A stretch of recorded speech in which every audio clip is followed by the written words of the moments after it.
Hello everyone. In today's session, we will discuss the concept of bioavailability.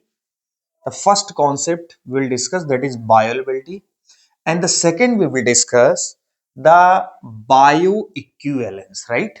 तो first the bioavailability as its name as जैसे कि इसका नाम है बच्चों देखिए बायो अवेलेबिलिटी का जो सेंस है वो बेसिकली कहां पर अवेलेबिलिटी से है वो है आपका सिस्टेमिक सर्कुलेशन में अवेलेबिलिटी किसकी अवेलेबिलिटी ड्रग्स की तो बेसिकली हम जो भी ड्रग का एडमिनिस्टर करते हैं किसी भी रूट ऑफ एडमिनिस्ट्रेशन से कोई भी रूट ऑफ एडमिनिस्ट्रेशन से लीजिए तो उस ड्रग का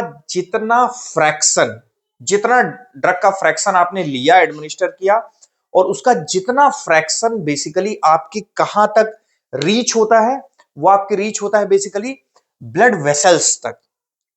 जैसे आपका ये वेस्कुलर कंपार्टमेंट है राइट। अब हमने कोई फ्रैक्शन ऑफ ड्रग लिया और उस फ्रैक्शन ऑफ ड्रग का कितना अमाउंट अनचेंज्ड फॉर्म में, आपको ये जरूर वर्ड यूज करना है किस फॉर्म में, अनचेंज्ड फॉर्म में। तो अनचेंज्ड फॉर्म में किसी ड्रग का कितना फ्रैक्शन कहां पे पहुंच रहा है, सिस्टेमिक सर्कुलेशन में, वो उस ड्रग का बायो अवेलेबल पार्ट होगा और उसको हम बोलेंगे बायो अवेलेबल डोज और इस चीज को हम बोलेंगे bio availability. Means bio availability is the extent of fraction or you can say the fraction of drug that reaches to the systemic circulation in unchanged form। unchanged form का मतलब है कि वो ड्रग एज इट इज वहां पे reach होगी, उसका इसके पहले वहां पहुंचने से पहले कोई मेटाबॉलिज्म होना नहीं चाहिए। तो इसको हम इस तरीके से देखते हैं, जैसे हम बात करें अगर इंट्रावीनस डोज की, तो बच्चों आपको पता होगा कि जब आप किसी ड्रग का इंट्रावीनस एडमिनिस्ट्रेशन करते हैं तो डायरेक्टली आप उस ड्रग को कहां पर एडमिनिस्टर करते हैं, सिस्टेमिक सर्कुलेशन में। तो जब इंट्रावीनस रूट ऑफ एडमिनिस्ट्रेशन है तब आप ड्रग का जितना अमाउंट जितना फ्रैक्शन आप लेते हैं 100% आप कहां पे ट्रांसफर करते हैं, उसको एडमिनिस्टर करते हैं सिस्टेमिक सर्कुलेशन में। तो उस केस में इंट्रावीनस रूट ऑफ एडमिनिस्ट्रेशन के केस में आप 100% सिस्टेमिक सर्कुलेशन में आप एडमिनिस्टर कर रहे हैं तो उसका कितना परसेंटेज आपका बायोअवेलेबल होगा, 100%। और यही वजह होती है कि इंट्रावीनस रूट ऑफ एडमिनिस्ट्रेशन के लिए जो बायोअवेलेबिलिटी होती है वो होती है 100%।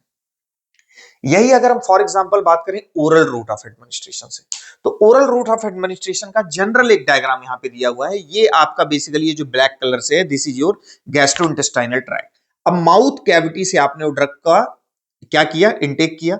इनटेक करने के बाद ड्रग का ओवरऑल डिग्रेडेशन हुआ और ड्रग इस सिस्टम से, ये जो स्मॉलर ब्लड वेसल्स हैं जो कि बेसिकली क्या कौन सी हैं, पोर्टल वेन बनाती हैं। ये क्या बनाती हैं, पोर्टल सर्कुलेशन है जिसमें ये पोर्टल वेन्स हैं। तो जब ये ड्रग का ओरल रूट ऑफ एडमिनिस्ट्रेशन की हम बात कर रहे हैं तो बेसिकली जो ड्रग इस पोर्टल वेन्स के थ्रू, लीवर के थ्रू होते हुए कहां पहुंचेगी, ये आपका क्या है, पोर्टल आर्टरी, और ये है आपका मेन सिस्टेमिक सर्कुलेशन। तो यहां पे देखिए जब आप ओरल रूट से ड्रग एडमिनिस्टर कर रहे हैं तो उसका कुछ फ्रैक्शन पोर्टल सर्कुलेशन से होता हुआ एट लास्ट कहां पहुंचता है, सिस्टेमिक सर्कुलेशन में। तो बेसिकली लीवर के जो एंजाइम्स होंगे, जो मेटाबॉलिक एंजाइम होंगे, वो उस ड्रग के कुछ फ्रैक्शन को सिस्टेमिक सर्कुलेशन में पहुंचने से पहले यहां पर क्या कर देंगे, कुछ फ्रैक्शन को मेटाबोलाइज कर देंगे। तो जब मेटाबोलाइज हो जाएगी तो ड्रग का कुछ फ्रैक्शन क्या हो जाएगा, इनएक्टिव। तो क्या ओरल रूट ऑफ एडमिनिस्ट्रेशन से जितना फ्रैक्शन आपने ड्रग का ओरली लिया वो सेम फ्रैक्शन आपका सिस्टेमिक सर्कुलेशन तक पहुंचा, नो।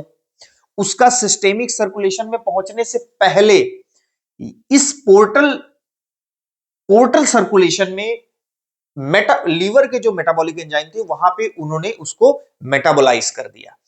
तो ओवरऑल इस पूरी प्रोसेस को जो मेटाबॉलिज्म हो जाता है ड्रग का कहां पहुंचने से पहले, सिस्टेमिक सर्कुलेशन में पहुंचने से पहले इन द पोर्टल सर्कुलेशन, इसको बोलते हैं फर्स्ट पास मेटाबॉलिज्म। बच्चों किसी ड्रग का फर्स्ट पास मेटाबॉलिज्म जितना ज्यादा होगा वो ड्रग की बायो अवेलेबिलिटी उतनी क्या हो जाएगी, कम। क्योंकि यहां पे जब मेटाबॉलिज्म ज्यादा हो जाएगा तो यहां पे ड्रग की अवेलेबिलिटी क्या हो जाएगी, कम। तो देखिए ओवरऑल अगर हम बायोअवेलेबिलिटी की बात करें तो बायोअवेलेबिलिटी को दो चीजें इन्फ्लुएंस करती हैं। एक इन्फ्लुएंस करता है एब्जॉर्प्शन, मतलब एब्जॉर्प्शन को कैसे, जैसे आपने इंट्रावेनस लिया तो इसमें एब्जॉर्प्शन की कोई बात ही नहीं आई, इसमें डायरेक्ट आपने सिस्टेमिक सर्कुलेशन में ही सारी की सारी ड्रग दे दी, तो आपकी 100% वहां पे बायोअवेलेबिलिटी थी। लेकिन जब आपने first pass oral route of administration की बात की, तो ओरल रूट ऑफ एडमिनिस्ट्रेशन में आपने बेसिकली देखा कि जब आपने ड्रग को माउथ के थ्रू लिया तो वो पोर्टल सर्कुलेशन में जाके कुछ मेटाबोलाइज हो गई और रिमेनिंग पार्ट उसका कहां गया, सिस्टेमिक सर्कुलेशन में। तो ओवरऑल बायोअवेलेबिलिटी ओरल रूट की क्या हो गई, कम हो गई, राइट। तो इस तरीके से एब्जॉर्प्शन कहां से हो रहा है या डायरेक्टली आप एडमिनिस्टर कर रहे हो, इट मींस ओवरऑल एब्जॉर्प्शन और फर्स्ट पास मेटाबॉलिज्म डिसाइड करते हैं कि बायोअवेलेबिलिटी क्या होगी। एब्जॉर्प्शन अगर बहुत फास्ट यहां पे हो रहा है तो इसकी बायोअवेलेबिलिटी ज्यादा होगी, फर्स्ट पास मेटाबॉलिज्म जितना कम होगा बायोअवेलेबिलिटी उतनी ज्यादा होगी। तो ये बायोअवेलेबिलिटी का एक पूरा सा कॉन्सेप्ट है। अगर इसको पूरा कंबाइंडली कॉन्साइज करके आप बोलते हैं तो किसी ड्रग का अनचेंज फ्रैक्शन जितना सिस्टेमिक सर्कुलेशन में रीच होता है वो उसका बायो अवेलेबल फॉर्म कहलाता है। और intravenous route of drug administration में बायोअवेलेबिलिटी 100% होती है, क्योंकि वहां पे एब्जॉर्प्शन वाला जो स्टेप होता है वो एक्चुअली प्रेजेंट नहीं होता, क्योंकि आप ड्रग को डायरेक्टली सिस्टेमिक सर्कुलेशन में एडमिनिस्टर करते हो। तो ये इसकी बायोअवेलेबिलिटी का कॉन्सेप्ट है यहां पे, राइट।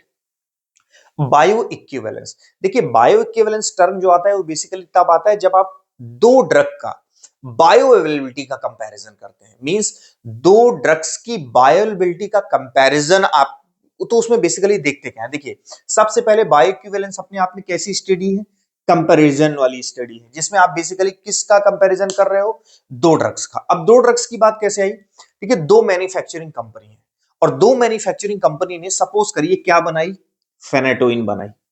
कंडीशन यह है कि फेनेटोइन को एक कंपनी किस ये दोनों जो एप्टोइन या डेलेंटिन, डेलेंटिन या एप्टोइन, ये दोनों में एक्चुअल जो सॉल्ट है वो क्या है, फेनेटोइन। ये दोनों ब्रांड नेम है, राइट। दोनों सॉलिड डोजेस फॉर्म है। तो अगर दो मैन्युफैक्चरिंग कंपनी एक ही सॉल्ट की दो प्रिपरेशन बनाती है, लेकिन कंडीशन यह है कि दोनों सेम ड्रग हो, उसका डोजेज फॉर्म भी सेम हो, ऐसा ना हो कि एक लिक्विड है और एक सॉलिड है, मतलब सेम डोजेज फॉर्म हो, सेम ड्रग हो और सेम डोज की बात करेंगे। अगर ये भी हम 500 mg लेंगे तो ये भी कितने लेंगे, 500 mg। तो दोनों का जब हम कंपैरिजन करेंगे दो अलग मैन्युफैक्चरिंग कंपनी के ड्रग्स का, लेकिन कंडीशन ये है, तो अगर उनकी बायोअवेलेबिलिटी में जो डिफरेंस है, बायो अवेलेबिलिटी में डिफरेंस लेस देन 20% है, कितना परसेंटेज है, लेस देन 20%, तो दोनों ड्रग्स को हम बोलेंगे कि दोनों बायो इक्विवेलेंट है, राइट। तो बायो इक्विवेलेंस क्या मींस, बायो इक्विवेलेंट वो ड्रग होगी जिनकी बायोअवेलेबिलिटी में लेस देन 20% का डिफरेंस होगा, लेकिन कंडीशन होगी कि दो manufacturing company same drug, same doses form, same dose with to different names के साथ बना रही होंगी। तो ये रहा बायो इक्विवेलेंस का कॉन्सेप्ट और ये है आपका basically bio availability, right. So this is all about the concept of bioavailability and bio equivalence. Thank you very much.